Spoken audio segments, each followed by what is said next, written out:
belangrijkste nieuws uit Curaçao in het Nederland. Extra Journaal, vers van de pers.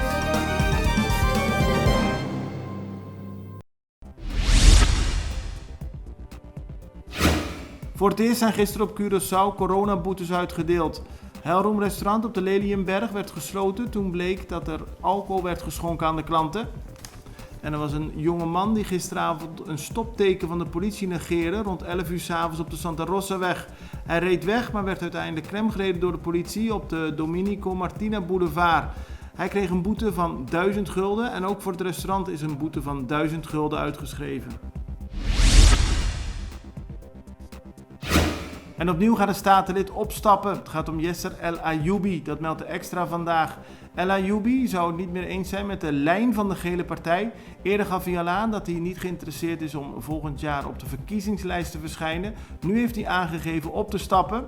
Maar El Ayoubi wil eerst de huidige vergaderronde, onder meer over de begroting, afronden. Daarna zal hij opstappen en de partij zijn zetel geven.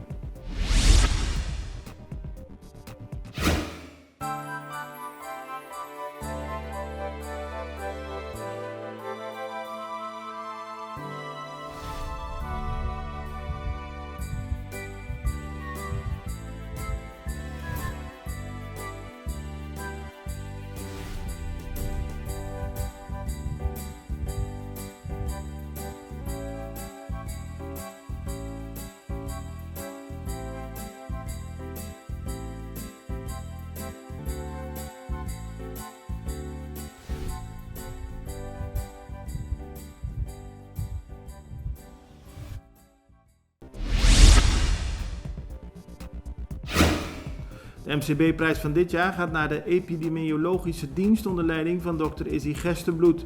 De Maduro Curiels Bank kent elk jaar een prijs toe aan een persoon, evenement of organisatie die er dit jaar is uitgesprongen.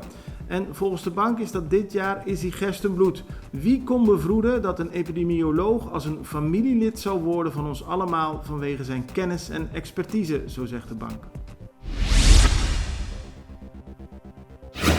PNP, de Groene Partij, heeft haar lijst bekendgemaakt. Op nummer 1 staat Roetmilda Larmonie Cecilia, oud-minister voor Pepe Sobrano. Op nummer 2 Ornelio Kit Martina en op nummer 3 Sheldry Osepa. Hij was tussen 2010 en 2012 gevolmachtigde minister van Curaçao in Nederland, toen namens de MFK.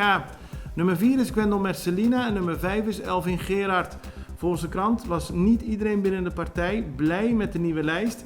Jimena van der Gen kreeg nummer 10 toebedeeld, maar bedankte voor de eer en heeft de partij verlaten, zo schrijft de Extra. How does an electric car work? Electric vehicles are using a battery that powers the electric motor. Did you know an electric vehicle has enough range for everyday use? Day in, day out? Driving an electric vehicle gives you comfort in a modern car and has almost no service needs.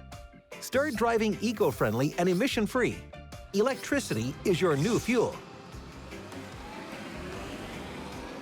For more information about electric vehicles, please visit dpoint.net.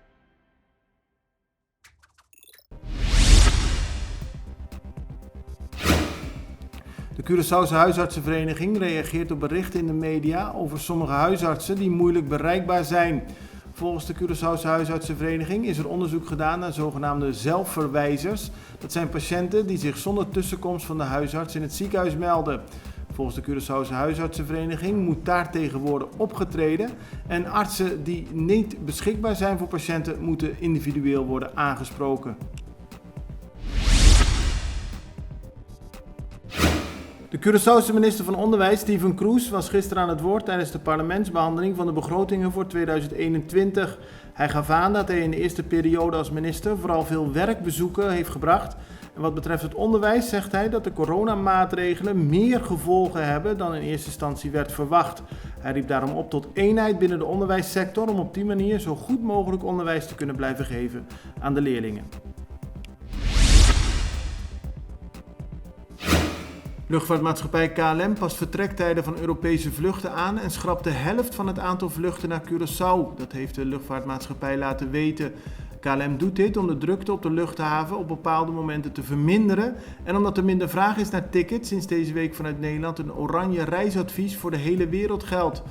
Ook Transavia, dat normaal veel vakantievluchten aanbiedt, kijkt kritisch naar de vluchten die nog wel uitgevoerd kunnen worden en schuift met tijden. Het belangrijkste nieuws uit Curaçao in het Nederland. Extra Journaal, vers van de pers.